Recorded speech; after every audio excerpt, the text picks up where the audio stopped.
Isu pemakzulan Wapres Gibran datang dari Barisan Forum Purnawirawan TNI. Betulkah ini hanya soal ketidakpuasan atau ada agenda politik lainnya yang tengah diselipkan? Kita akan bahas bersama. Yang pertama sudah hadir bersama kami mewakili Forum Purnawirawan TNI, mantan Komandan Puspom ABRI, Maijen TNI Purnawirawan Syamsu Jalal.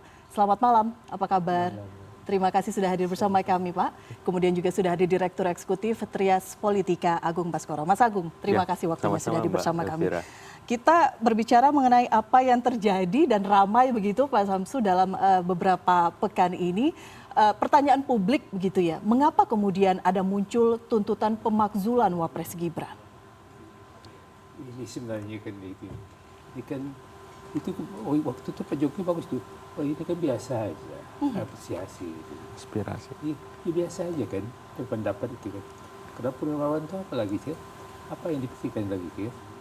Gak ada lagi mau jabatan apa lagi. Ibaratnya kan kita ini udah huzur kan. Sudah simatupang. Siang malam tuh panggilan. Iya. Iya. Dia mau apa lagi kan? Gak ada. Kita amal maaf dan mungkar. Kita ini namanya apresiasi gitu ya. Ya udahlah. Sebenarnya ini kan gak usah terlalu ramai lah.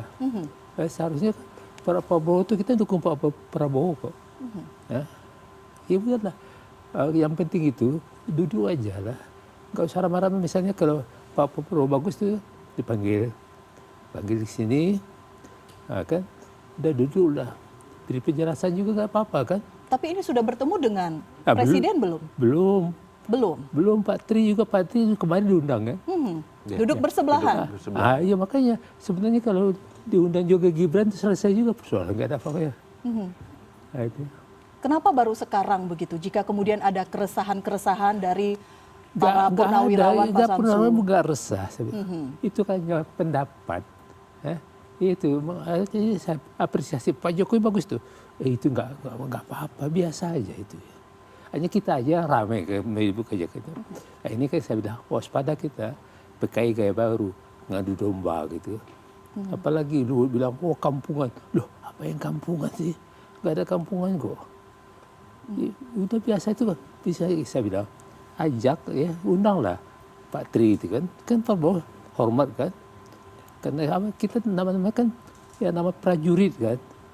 Mantan nih, walaupun kita sudah purnawirawan, tapi kita tetap patriot ya. Dan Sabta Marga, Sumpah Pemuda di dada kita sudah di patri gitu kan. Mau apa lagi? Nggak ada apa-apanya. Hanya sekarang ini orang biasa, wah ini rame ini. Diramai-ramaikan kita aja yang meramaikan. Ramai karena memang tuntutannya luar biasa. Sampai pemakzulan seorang wakil presiden. Kan pertanyaan publik, ini ada apa Purnawirawan tiba-tiba ramai? Yang meramaikan sebenarnya dari Pak Syamsu dan Bapak-Bapak Purnawirawan. Enggak perlu diramaikan saya bilang kan.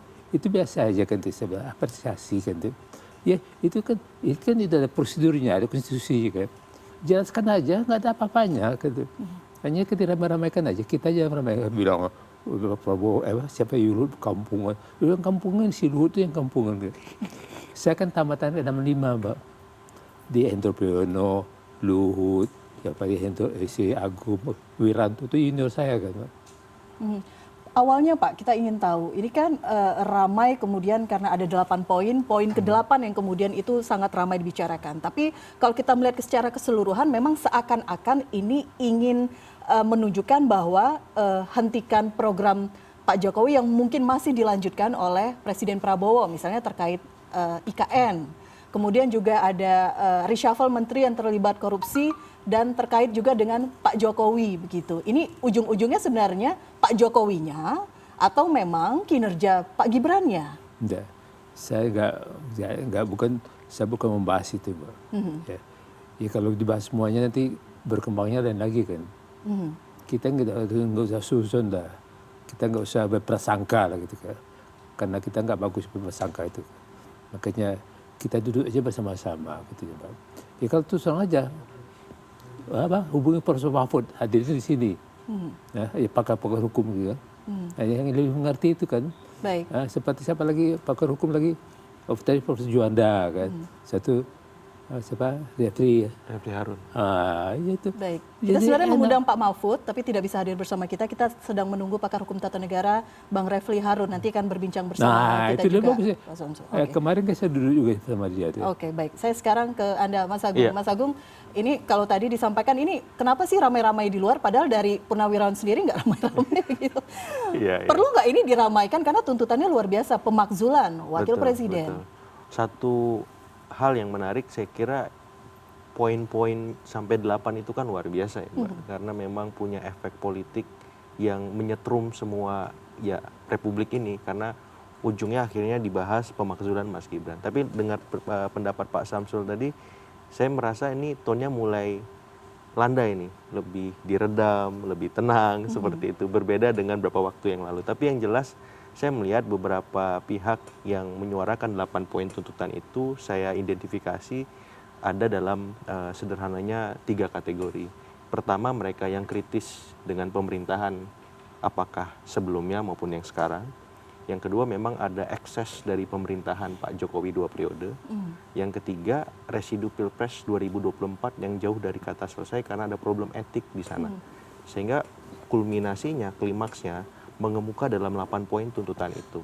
Nah, tapi yang menarik respon Pak Prabowo ketika kemarin datang di acara Halal Bihalal, saya melihat gestur beliau yang sangat respect dengan para purnawirawan. Duduk di samping Pak Tri Sutrisno, Wakil Presiden ke-6, kemudian sebelum pidato memberikan hormat. Nah, puncaknya ketika pidato selama hampir 30 menit lebih itu, beliau tidak ada satu kata pun, satu frasa pun, kalimat pun menyinggung sikap Pak Samsu dan teman-teman yang menuntut 8 poin itu. Jadi dalam arahan dan pertimbangan saya, Pak Prabowo ini memang dalam tanda petik pernah juga dalam posisi seperti Pak Samsu dan teman-teman karena beliau pernah kalah Pilpres 2 kali bersama Ibu Mega dan Pak Hatta Rajasa di 2009 dan 2014. Nah, beliau tahu posisi di mana ketika berada di seberang kekuasaan. Nah, saya kira empati itu yang akhirnya mengemuka sehingga merespon sikap teman-teman purnawirawan ini ya justru beliau lebih banyak meredam, menenangkan dan berupaya mengajak para purnawan ini berkolaborasi membangun Indonesia ke depan. Dan saya kira itu patut diapresiasi. Tinggal bagaimana kemudian proses politik berikutnya. Karena kan pemakzulan kalau memang poin kita ke sana itu kan butuh proses politik yang sifatnya kuantitatif tuh.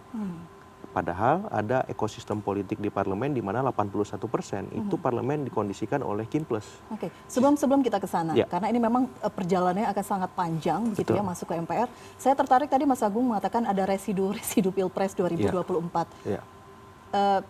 Bayangan kita saat ini karena kita melihat hubungan baik Pak Prabowo yang sering sowan juga begitu ya berdiskusi dengan Pak Jokowi, residu itu sudah tidak ada. Tapi buktinya itu juga mempengaruhi menurut Anda? Pasti, karena kan gini, yang memilih Pak Prabowo itu hanya 58%. Sisanya memilih bukan Pak Prabowo.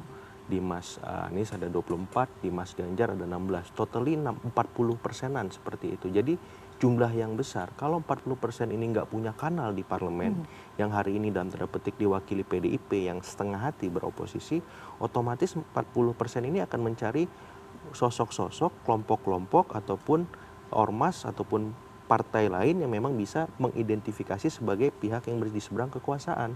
Dan kali ini itu ada di posisinya purnawirawan sekarang. Misalnya kenapa ini ramai dibicarakan, dibahas di banyak platform sosial media, di media bahkan sudah mulai ke grassroots semacam itu. Jadi saya melihat residu itu memang tidak hanya bisa dikondisikan oleh Presiden Prabowo sebagai sosok presiden, tapi juga oleh semua stakeholder yang ada dan terkait semacam itu.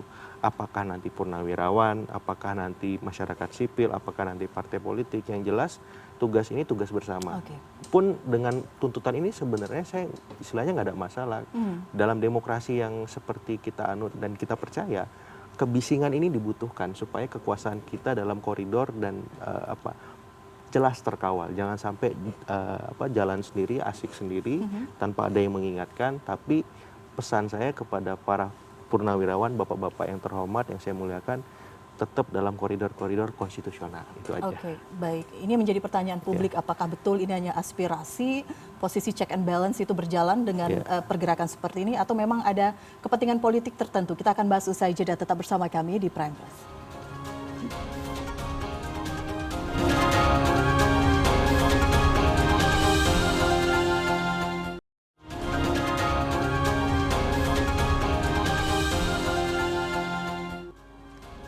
Baik, terima kasih Anda masih bersama kami di Prime Press. Kita akan lanjutkan dialog malam hari ini terkait manuver Purnawirawan tuntut pemakzulan Gibran. Dan sudah hadir narasumber lainnya bersama kami malam hari ini. Ini yang kita tunggu juga sebenarnya suaranya seperti apa yang nanti akan disampaikan Ketua Solidaritas Merah Putih, Bang Silvester Matutina. Bang Silvester, terima Selamat kasih. malam, terima Selamat malam. Dan juga saya sapa melalui sambungan Zoom malam hari ini, Majen TNI Purnawirawan Komarudin Simanjuntak, PLT Ketum Persatuan Purnawirawan TNI Angkatan Darat. Pak Komarudin, selamat malam. Selamat malam, Mbak. Termasuk senior-senior saya yang sudah mendahului, mohon maaf saya bisa bergabung. Baik, baru habis landing ya, Pak, perjalanan dari Jambi, Jakarta. Oke, baik. Pak Komarudin, tadi saya sudah berbincang bersama Pak Samsu di sini. Kita berbicara mengenai mengapa kemudian ada muncul tuntutan pemakzulan Wapres Gibran. Kalau PPAD sendiri sikapnya seperti apa, Pak? Makasih, Mbak. Pak Samsul senior. Sikap kami sebenarnya sudah tertuang yang disampaikan oleh Purnawirawan yang dipimpin oleh Pak Agung, Ketua PPABRI. Kami ada dari PPAD, ada dari PPAL, PPAU, Polri. Ada 5 poin kami di situ. Jadi sikap kami mendukung sepenuhnya kepemimpinan Merah Putih begitu. Baik. Mendukung sepenuhnya kepemimpinan Merah Putih. Jika kemudian ada rekan-rekan Pak Purnawirawan, salah satunya Pak Samsu di sini, menyuarakan ada pemakzulan Wapres Gibran, menurut Anda itu merupakan salah satu concern dari seluruh Purnawirawan atau seperti apa gambarannya? Saya mohon maaf Pak Samsul, beliau ini adalah senior saya dan saya sangat hormat kepada semua senior saya. Sangat-sangat hormat karena beliau-beliau ini mengajari kita ya bisa seperti sekarang ini. Ya, saat saya taruna, angkatan beliau adalah pelatih-pelatih saya. Jadi kalau Pak Samsul mengatakan begitu, ya saya hargai pendapat beliau selaku pendapat pribadi ya. Karena alam demokrasi sekarang ini kan bebas saja berpendapat. Dan saya tidak bisa melarang itu adalah hak pribadi beliau. Dan masalah sikap Purnawirawan Angkatan Darat, sudah saya tuangkan, mungkin bisa dibaca itu di dalam pernyataan saya yang saya tanda tangani sendiri. Baik. Tadi saya sempat berbincang juga kalau Pak Samsu dan dari Forum Purnawirawan belum bertemu dengan Pak Prabowo begitu ya Pak ya. Kalau Anda sempat bertemu kemarin karena ada halal bihalal PPAD juga, apakah Pak Prabowo tuh sempat menyinggung mengenai ada usulan pemakzulan ini? Apakah Presiden cukup concern terkait hal ini? Jadi pertemuan kemarin itu memang sudah kami ajukan suratnya lebih sebelum pertemuan 3 minggu sebelumnya. Nah, isinya adalah meminta waktu audiensi tentang rencana halal bihalal yang memang itu dilaksanakan rutin setiap tahun. Ya, kalau sebelumnya kami laksanakan di Balai Sudirman dan tahun ini kami laksanakan di Balai Kartini. Sama sekali Presiden tidak menolak itu. Makasih. Oke, baik. Baik Pak Komarudin, terima kasih. Saya ke Bang Silvester terlebih dahulu. Ini ramai kemudian dan disangkut pautkan juga dengan Pak Jokowi akhirnya karena ada beberapa tuntutan terkait program-program Pak Jokowi, IKN misalnya, menteri yang terkait langsung dengan Presiden Jokowi gitu. Tadi Pak Samsu mengatakan ini jangan terlalu dibesar-besarkan. Tapi kalau dari menurut Anda ini merupakan suatu yang perlu memang dibahas, duduk bersama, ada concern ke arah sana, atau memang ya ini biasa-biasa saja? Sebenarnya kalau kita melihat hal yang dilakukan oleh bapak-bapak Purnawirawan ini, poin dan value-nya buat bangsa kita masih kita pertanyakan, ya kan? Maksudnya begini, poin-poin yang disusun itu tidak berdasarkan riset ataupun studi-studi yang berdasarkan fakta-fakta hukum atau konstitusi kita. Jadi saya melihat banyak kelemahan ya, poin-poin yang pertama contohnya kembali ke Undang-Undang Dasar 45 yang asli. Itu kan kita udah terlalu jauh maju ke depan bahwa Undang-Undang Dasar 45 yang asli itu kan kekuasaan presiden itu sangat-sangat amat absolut dan besar.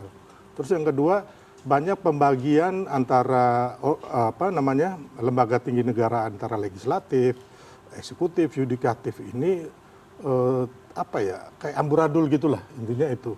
Makanya kembali lagi harusnya bapak-bapak ini, beliau-beliau ini memberikan masukan itu harus benar-benar berdasarkan riset, terus berdasarkan telaah-telaah yang ilmiah dan secara yuridis itu baik dan benar, terus langsung disalurkan ke pihak-pihak terkait dalam hal ini legislatif ataupun eksekutif gitu. Tapi kalau kita 8 poin tanpa ada angin, ada yang kayak pemaksulan nomor 8 itu, kalau kita lihat kan proses sudah berjalan, semua udah sepakat bahwa di situ tidak ada kecurangan, mulai proses pendaftaran, terus proses pengeluaran MK nomor 90 itu udah final and binding, terus waktu kita juga kampanye juga benar-benar pihak 01, 03 juga siap berkampanye gitu. Bahkan Ibu Megawati mengatakan akan mengalahkan Prabowo Gibran dalam 1 putaran. Berarti kan semua udah siap. Termasuk kemarin hasil Pilpresnya udah dimenangkan Pak Prabowo dan Mas Gibran, terus sudah ditetapkan oleh KPU, terus diambil sumpah di MPR DPR, dan sampai saat ini sudah 6 bulan itu kan tidak ada pelanggaran konstitusi. Jadi poin apa yang kita bangsa ini mau ambil dari bapak-bapak purnawirawan ini? Kalau menurut saya sebagai anak merah putih yang di dadanya pasti merah putih juga, ya kan? Kan suara bapak-bapak ini dengan suara kami sama. Mereka 300 orang, kami pun 1 orang sama gitu loh. Nggak ada beda gitu loh. Harusnya kan bagaimana Pilpres sudah selesai. Residu-residu ini kan harus kita buang gitu loh. Mari kita bergandengan tangan. Pak Prabowo dan Mas Gibran ini dan kita semua ini menghadapi gelombang geopolitik dan ekonomi dunia yang tidak pasti. Harusnya kan mereka, beliau-beliau ini memberikan ajaran kepada kita, contohnya seperti yang dilakukan Pak Prabowo, Panglima TNI, Kapolri, dan Kasat. Saya kemarin ke tempatnya Pak Kasat, saya melihat dia bagaimana ada bang ini loh, kita punya tabung air untuk pengairan. Harusnya kan turun ke sawah gitu sama-sama, terus mengusut korupsi.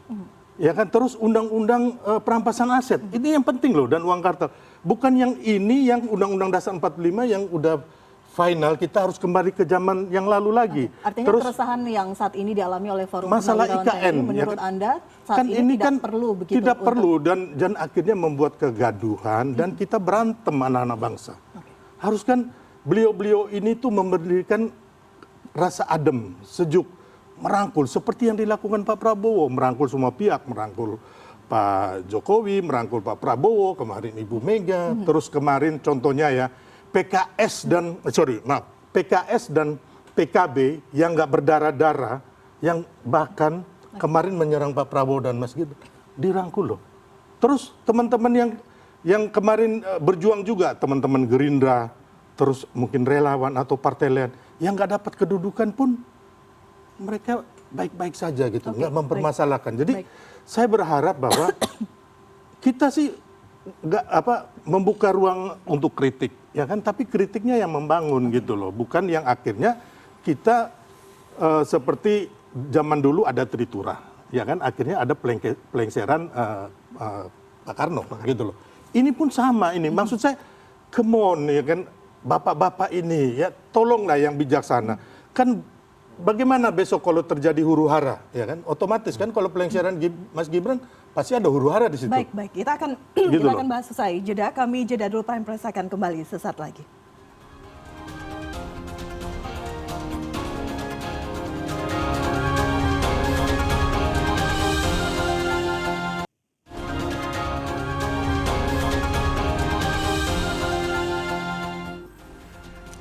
Baik, terima kasih Anda masih bersama kami. Saya kasih kesempatan Pak Syamsi dulu merespon tadi apa yang disampaikan Bang Sylvester.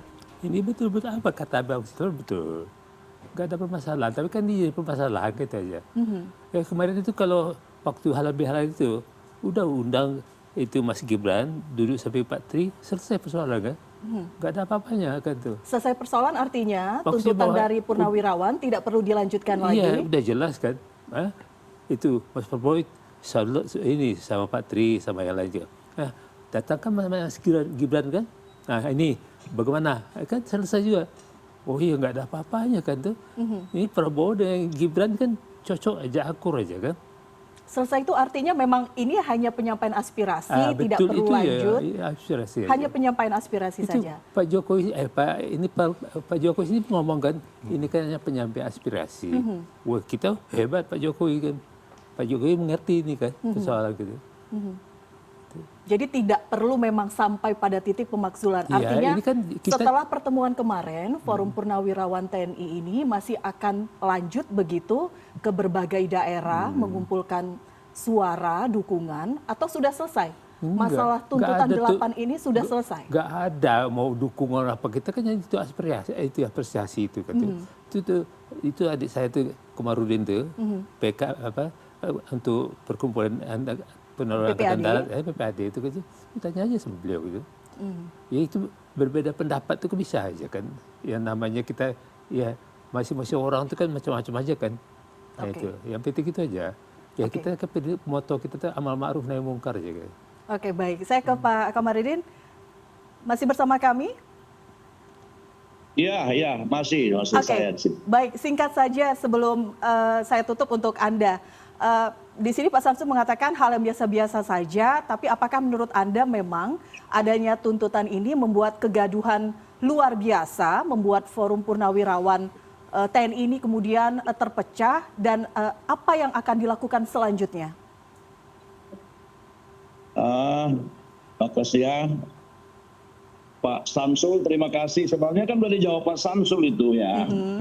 Jadi tidak ada purnawirawan Angkatan Darat yang tertuang dalam organisasi PPAD terpecah.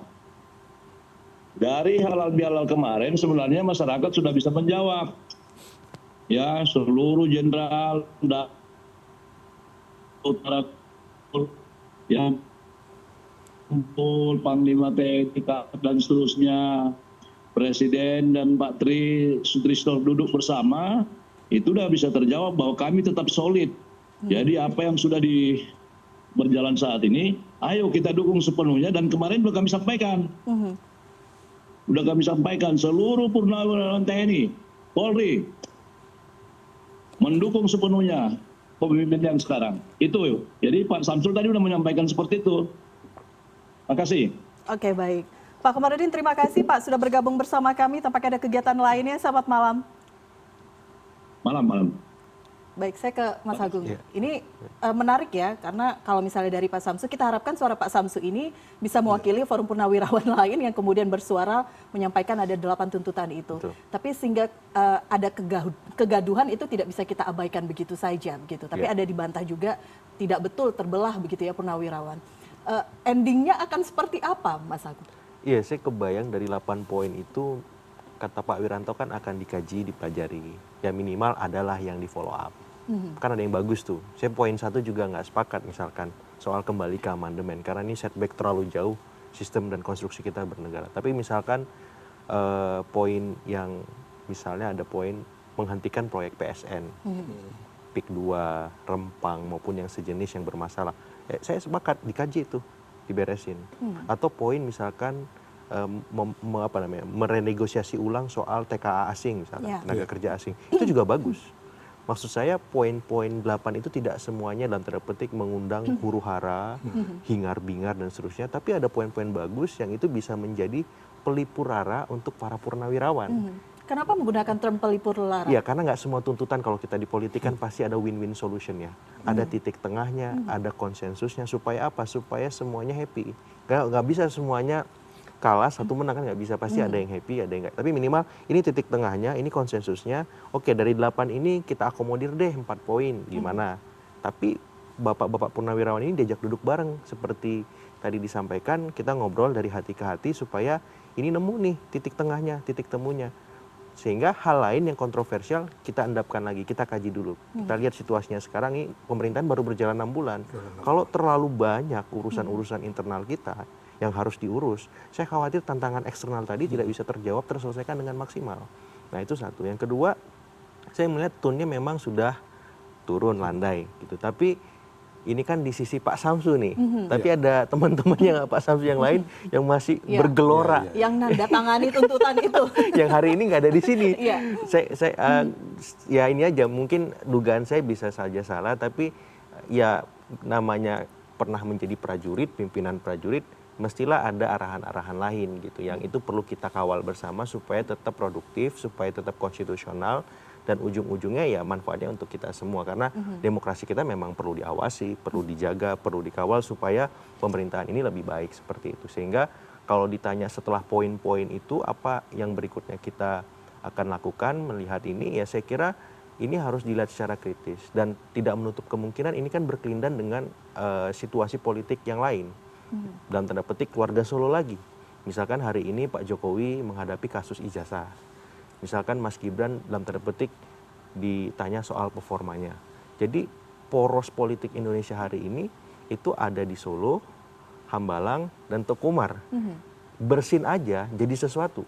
Apalagi lebih dari bersin atau batuk semacam itu. Sehingga ketika para Purnawan ini kemudian menyoal 8 poin atau pemakzulan, itu kan hal yang luar biasa yang mengundang banyak kontroversi semacam itu. Sehingga saya tidak melihat ini tensinya akan turun. Tapi tetap akan terus terjadi karena berkelindan dengan pola-pola atau situasi Pilpres 2029 yang sudah dipanaskan oleh Gerindra yang mencapreskan Pak Prabowo lagi, kemudian PAN juga Pak Prabowo lagi, tapi untuk Wapres tunggu dulu. Nanti dulu kita bahas. Artinya apa? Ini kan ada situasi di mana ada titik temu nih, memakzulkan Mas Gibran, posisi Wapresnya nanti dulu dibahas untuk 2029. Apalagi ada fakta historik. Di periode kedua biasanya Wapresnya beda dengan periode pertama. Ambil contoh Pak SBY dengan Pak JK, kemudian Pak Budiono. Kemudian Pak Jokowi dengan Pak JK, kemudian dengan Pak Maruf Amin. Apakah Pak Prabowo mau seperti itu? Wapresnya beda dengan yang pertama atau tetap sama? Nah kalau tetap sama Mas Gibrannya harus gimana Pak Sylvester misalnya? Kan nggak bisa seperti sekarang karena terlalu banyak. Kalau juga dikatakan kita membahas itu terlalu dini, tidak? Dalam politik menurut itu saya tidak nggak ada yang ada dini karena sudah dipanaskan sama Gerindra dan PAN. Dan tidak menutup kemungkinan partai-partai lain juga melihat. Dan orang-orang di partai tadi juga punya potensi elektoral untuk membidik RI2 2029. Tapi kalau misalkan pemakzulan ini dalam tanda petik sampai pada menemui klimaks, ya kalau bisa 2026 ngapain 2029 misalkan. Kan seperti itu, ini politik. The real politics is a power gitu kan. Jadi tidak menutup kemungkinan itu dan Mas Gibran, keluarga Solo harus melihat ini secara cermat. Supaya apa? Supaya tidak sampai ke sana. Ya sudah kita diskusi aja secara produktif bagaimana 6 bulan, 1 tahun dan berikutnya lebih baik Indonesia ke depan menghadapi tantangan-tantangan ekonomi itu. Seperti itu. Oke, Pak Samsu, ini ada kaitan dengan pemilu selanjutnya terkait pemakzulan Wapres jangan ini. mikirkan pemilu yang akan datang ya. Besok atau lusa tentu yang Purnawirawan ini mungkin sudah dipanggil menghadap yang berkuasa kan. Jadi itu terlalu jauh jika kemudian makanya saya ada bilang, suara yang menganggap ini gerakan ini ditunggangi begitu ya, ada kepentingan politik tertentu. Makanya nggak ada, jangan dimainkan politik, kita nggak ada politik. Kita bagaimana kita bisa memusyawarahkan mufakat itu kan tuh. Itu kan kita gitu.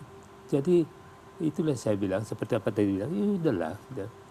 Ya, itu melalui semuanya melalui konstitusi kan, DPR, MPR kan semuanya itu kan, itu semua kan itu kan.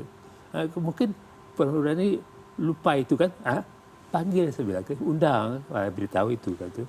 Saya beliau juga oh iya ya, mungkin yang namanya ini saya juga saya PDIP kan, penurunan dengan pendengaran. Baik, berarti kalau dari Pak Samsu mengatakan ini jauh begitu ya dari ada agenda politik tertentu. Enggak ada. Oke, saya ke Anda. Ya, kalau pernyataan Pak Samsu hari ini saya bahagia. Jadi udah clear bahwa udahlah, berarti kan permasalahan ini tinggal para senior ini nanti ya dicariin waktu ketemu Pak Prabowo, bila perlu dengan Mas Gibran dan Pak Jokowi sekaligus. Ada Pak SBY, bila perlu dengan Ibu Mega, ya kan? Jadi poin-poin yang dari 8 ini ya memang saya tadinya itu underestimate ya, Bang. Saya agak nggak sependapat. Contohnya masalah tenaga kerja asing Cina. Bapak-bapak saya harus mau kasih tahu, tapi nanti dicek di Kementerian Tenaga Kerja atau BP2MI bahwa TKA Cina itu kemungkinan hanya 80.000 di Indonesia. Dan itu mereka datang bukan sebagai tenaga kasar, tapi memang tenaga ahli untuk kita punya tambang-tambang itu. Memang sangat diperlukan gitu loh. Dan yang kedua, tenaga Indonesia yang berada di Taiwan, Makau, Hong Kong, dan China itu hampir 800.000 orang. Jadi perbandingannya itu TKA Cina itu hanya 10%. Nah, makanya saya bilang tadi saya itu pinginnya tuh benar-benar diriset gitu loh. Diriset benar-benar, ya kan, ditelaah benar-benar. Baru abis itu para senior ini datanglah mungkin umpama masalah TKA berhubungan dengan BP2MI atau Kemenaker. tenaga kerja, di situ dibicarakan. Jadi biar juga pembelajaran buat bangsa kita bahwa tidak benar Cina akan menguasai Indonesia. Karena kan hanya 80.000 orang. 80.000 orang ini pun tersebar umpamanya di Pulau Obi, terus di di Sulawesi, di Maluku, banyak gitu loh. Di Tapi jika kita tambang-tambang compare saat ini kondisi PHK di Indonesia juga sangat tinggi. Dan dengan harapan mengapa tidak menggunakan sumber daya manusia dari dalam negeri dibandingkan luar negeri. Karena kondisi saat ini memang dalam Jadi kan ketidakpastian. Bang Silverter, saya harus jeda Anda. Kita sapa Bang Refli yang sudah bergabung melalui sambungan Zoom. Bang Refli, selamat malam. Selamat malam. Aduh, saya macet. Baik, sayang sekali tidak bisa bergabung bersama kami. Kemacetan luar biasa malam hari ini di Jakarta karena hujan. Bang Refli, kita berbicara mengenai pemakzulan yang dalam beberapa 1-2 pekan ini ramai begitu ya digaungkan. Pemakzulan itu kan jalannya cukup panjang begitu. Dan kita ingin tahu sebenarnya seperti apa kemudian proses pemakzulan itu bisa dilakukan. Apa-apa saja celah yang bisa dilakukan dan mungkinkah itu dilakukan? Iya, kalau kita bicara pemakzulan ya, kita bicara sesuatu yang sifatnya konstitusional ya. Sesuatu yang diatur di dalam Undang-Undang Dasar 1945 setelah perubahan, setelah amandemen. Jangan lupa Undang-Undang Dasar sebelumnya tidak mengatur tentang pemakzulan. Pemakzulan itu memang ada 3 kategori. Kategori pertama adalah melakukan pelanggaran hukum berat, ya. Kemudian kategori kedua adalah perbuatan tercela dan kategori ketiga tidak lagi memenuhi syarat. Pertanyaannya adalah itu soal substansi. Tapi yang paling penting juga adalah soal proses kan. Nah, kita tahu bahwa proses politik itu sebenarnya mudah dan tidak mudah. Kalau kita bicara mengenai kalau partai-partai sepakat ya cepat. Tapi kalau partai tidak punya keinginan maka inisiasinya nggak akan bisa jalan. Kalau kita bicara mengenai impeachment dikaitkan dengan celah apa aja, saya biar tidak subjektif saya kutip salah satu ahli UGM misalnya ya, Zainal Arifin Muchtar, dia menyebut 3 celah misalnya. Misalnya pengaduan terhadap Gibran ke KPK. Ya, kalau memang bisa dibuktikan bahwa memang itu bisa diverifikasi bahwa ada tindak pidana korupsinya, maka itu masuk di dalam klausul of impeachment karena korupsi itu adalah perbuatan yang memang masuk dalam klausul impeachment di pasal 7A konstitusi kan begitu. Kemudian berikutnya adalah kalau memang fufu fafa itu adalah Gibran, maka kemudian kata Zainal paling tidak masuk dalam hal yang namanya klausul perbuatan tercela. Lalu syarat misalnya kalau memang ada spekulasi tentang ijazah Gibran maka masuk dalam syarat yang namanya persyaratan. Nah itulah memang hal-hal yang bisa dilihat. Ada lagi soal lain tapi saya mention 3 hal itu saja sebagai sebuah kriteria yang memang harus diverifikasi dan kita tahu bahwa harus dilakukan langkah-langkah kalau memang ingin melakukannya ya pertama kesepakatan politik, kedua prosedur politik. Dan kalau kita bicara kesepakatan politik dan prosedur politik itu kan the art of politics ya kan, seni berpolitik saja soal kesepakatan dan lain sebagainya. Gus Dur misalnya bisa di-impeach karena dia partai yang mayoritas saja, minoritas di DPR. Nah kalau dalam Gibran ini kita tahu bahwa secara formal memang Gibran tidak didukung partai di parlemen, tetapi kan bukan berarti mudah untuk melakukannya. Jadi itu yang ingin saya share ya. Oke, baik Bang Refli. Jadi prosesnya cukup panjang begitu ya. Ada beberapa celah di sana. Panjang itu kalau seandainya tidak ada kesepakatan politik. Saya katakan kalau tidak ada kesepakatan politik tidak bergerak. Tapi kalau ada kesepakatan politik, wah itu so easy, mudah sekali sebenarnya. Baik, saya ke Mas Agun terlebih dahulu. Kita berbicara mengenai kesepakatan politik, melihat komposisi saat ini di DPR MPR kan ini memang kita tahu saat ini yang menguasai adalah memang Plus. ya. Koalisi. Ya, Kim Plus sangat hegemonik 81% kalau dianggap PDIP di seberang sisanya. Artinya secara prosedur dan kesepakatan per malam ini agak susah. Tapi kan politik dinamis ya Bang ya. Tidak bisa ditebak. Tiba-tiba kemarin mundur, kemudian diangkat lagi misalkan sebagai katakanlah kepala PCO. Itu kan di luar nalar kenormalan. Jadi politik kita tuh kadang banyak anomalinya. Bukan Mbak. diangkat kembali karena Iya, memang diangkat. tidak diterima, jadi Iya, belum resmi jadi mundurnya. itu tidak biasa. Oke. Anomali politik ya di sistem politik kita yang belum matang ini anomali politik terlalu sering terjadi. Jadi kalau sekarang ini 81% Kim Plus solid, bukan berarti seterusnya akan seperti itu. Apalagi ketua-ketua umum Kim Plus itu punya potensi elektoral. Ada Vice President Luke ya di antara mereka ketum-ketum itu yang juga udah umur segini belum jadi wapres juga misalkan. Sementara ada yang muda udah jadi wapres. Itu kan jadi persoalan juga. Jadi daftar antriannya sebenarnya Iya, sudah panjang udah juga. panjang, menuju kursi sehingga itu ya. ini sensitif wapres ini dalam situasi politik seperti sekarang. Ya kalau misalkan saya tadi bilang kalau bisa 2026 ngapain 2029 seperti itu. Sehingga ini memang semua politisi akan melihat dengan sangat jeli, cermat, ada nggak celah-celahnya, ada nggak potensi-potensinya. Kalau ini bak gayung bersambut, masuk itu barang kan. Tapi kan kita nggak mau ke sana nih. Kita selesaikan dulu masalah ekonomi ini, masalah-masalah lain supaya apa? Ini bisa take off gitu menjadi Indonesia emas, Indonesia lebih baik semacam itu. Jadi kalau per malam ini sih semuanya baik-baik saja. Tapi saya nggak tahu besok seperti apa kan seperti itu. Kalau misalkan manuver-manuver tajam dari Purnawirawan makin menukik, makin menghujam, bahaya ini. Atau bahkan diikuti ada manuver-manuver lainnya Ya, begitu mungkin ya. Pak Samsu enggak gitu. Enggak, tapi teman-temannya kan kita nggak tahu. Oke. Yang kemarin tanda tangan, yang kemarin jadi jubir dan seterusnya. Oke, Seperti baik, itu. kita akan bahas kembali. Usai jeda tetap bersama kami di Prime Plus.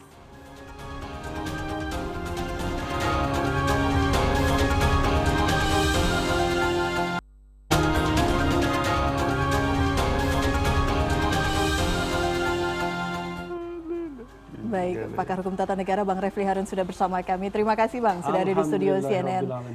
Dilanjutkan silakan Bang, analisanya seperti apa? Karena tadi kan dibilang Mas Agung di sini begitu ya, karena ini berbicara mengenai politik.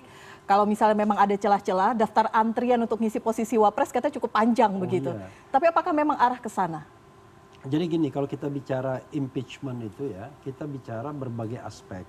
Tapi secara umum adalah hukum dan politik. Jadi orang mengatakan, wah kan nggak ada bukti-bukti hukumnya. Kalau impeachment dilakukan, maka proses hukum itu akan dilakukan. Tapi yang melakukannya adalah DPR. Karena kan berlaku privilege untuk jabatan presiden dan wakil presiden. Misalnya gini, kalau presiden itu atau wakil presiden disinyalmen melakukan tindak pidana korupsi, dia tidak diproses di proses due process of law biasa. Dia diproses di DPR, DPR melakukan hak inquiry-nya, kemudian kalau menemukan bukti yang cukup, maka yang muncul adalah sebenarnya kan keyakinan politik, yang 2/3 harus hadir, dari yang hadir itu 2/3 harus setuju. Tapi ada objektifikasi hukumnya, akan dibawa ke MK. Nanti MK menilai dalam jangka waktu 90 hari, benar nggak presiden atau wakil presiden itu melakukan tindak pidana korupsi. Kalau MK mengatakan tidak terbukti, maka selesai proses impeachment. Tapi kalau MK mengatakan terbukti, balik lagi ke DPR. Nah DPR ke MPR, itu apakah automatically, apakah bisa berubah? Kita kan nggak punya presidennya. Kalau dia misalnya DPR-nya masuk angin, kan udah deal kan, selesai barang itu misalnya. Nggak jadi sampai ke DPR, sampai ke MPR-nya. Tapi saya yakin, kalau kita bicara impeachment proses seperti ini, kita nggak bicara yang 500 atau 600, 700 orang. Kita bicara elit-elit politik yang 8 itu saja. Ya ketua-ketua partai politik atau orang yang berpengaruh di partai politik yang hari ini duduk di parlemen. Nah kalau di antara mereka sepakat, saya kira selesai prosesnya. Nah perlu dipahami bahwa ada kelemahan misalnya Gibran di dalam konstelasi politik hari ini. Dia tidak didukung oleh partai yang real di parlemen. Maka cantolan politik dia kan di Prabowo sesungguhnya. Itu sama dengan Gus Dur yang hanya 7%.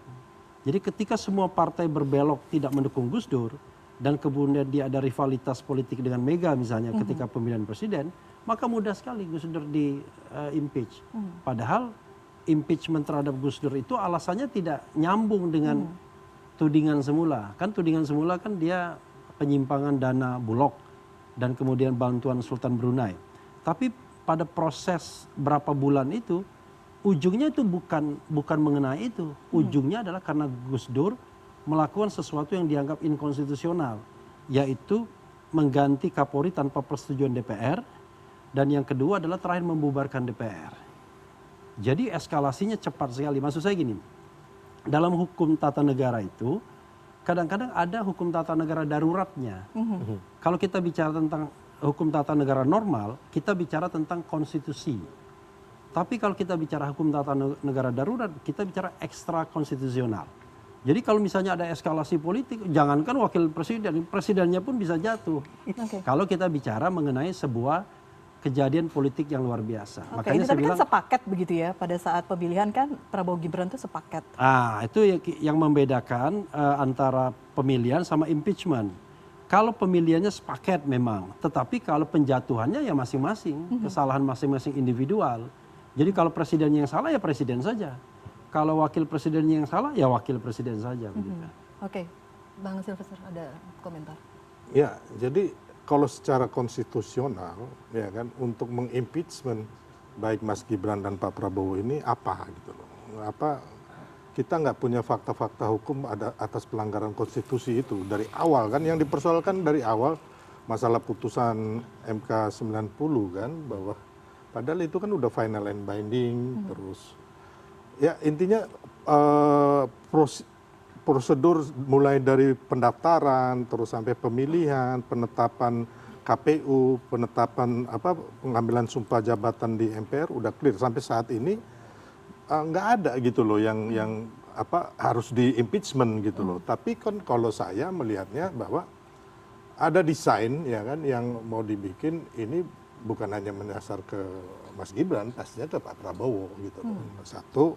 Anda melihat target utamanya presiden? Iya, karena kan ini kan ada isu ijazah palsu, terus isu matahari kembar, terus kemarin RUU TNI Polri, terus kemarin bapak-bapak TNI, bapak-bapak senior ini, hanya memang kalau saya melihat bahwa belum ada bohir lah katakanlah gitu, atau mereka belum bersepakat sebenarnya, ya kan? Ini dari saya loh ya, nanti biar aja beliau nanti jangan melihat ke saya, melihat ke sini. Enggak, kalau malam ini tadi Bapak bilang Bapak itu hanya menginikan memberikan poin, aspirasi saja. Dan ini sudah selesai kalau dan menurut saya Pak pikir Samsul. nggak ada masalah, udah selesai kalau beliau ini. Berarti saya diskusinya terlambat ini. Ya, hanya kan gini, saya ini kan Bang Refli kan dari dulu mau impeachment Pak Jokowi nggak berhasil gitu loh.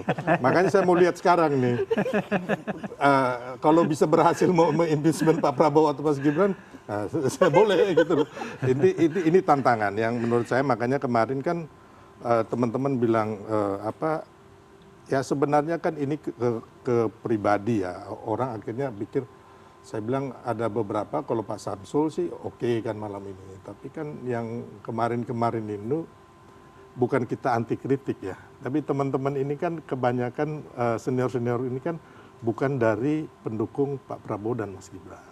Ya kan? Jadi saya lihat kemarin kayak Pak Sunarko, Pak Soeharto. Mereka itu kan yang memprotes ke KPU.